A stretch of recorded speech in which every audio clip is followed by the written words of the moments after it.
जब मेरी शादी की रात मेरे लिए एक सपने जैसी होनी चाहिए थी, मैं अपनी दुल्हन को खोजने निकला।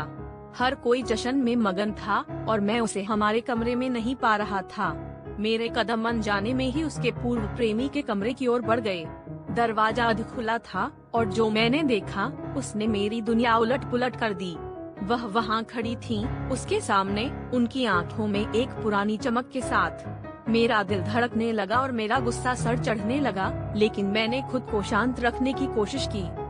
मैंने खुद को उसकी स्थिति समझने के लिए मजबूर किया, लेकिन हर बार उसकी मुस्कान और उस आदमी की आंखों में देखा गया विश्वासघात मेरे सीने में चुभता रहा। उनके बीच की बातचीत से साफ था कि यह कोई गलती नहीं थी, बल्कि एक योजनाबद्ध मुलाकात थी। मैं दरवाजे के पीछे खड़ा उनकी बातों को सुनता रहा और हर शब्द मेरे लिए जहर की तरह था। क्या वह मेरी शादी से पहले भी उसके संपर्क में थी? क्या यह सब सिर्फ एक छलावा था? मेरे मन में सवालों की बाढ़ आ गई थी।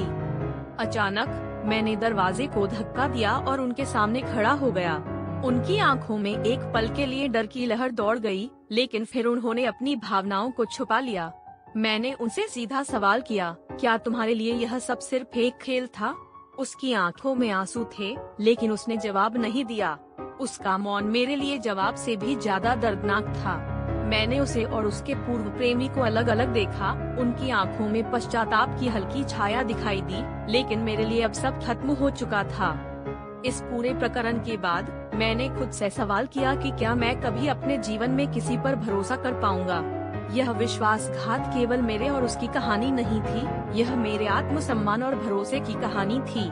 मैंने उस रात अकेले बाहर का रास्ता पकड़ा, मन में एक संकल्प लेकर कि मैं अपने आप को फिर कभी इतना कमजोर नहीं बनने दूंगा। और यही मेरे लिए असली मोड़ था, अपने आप को फिर से खोजने का, अपने आत्मसम्मान को फिर से पाने का।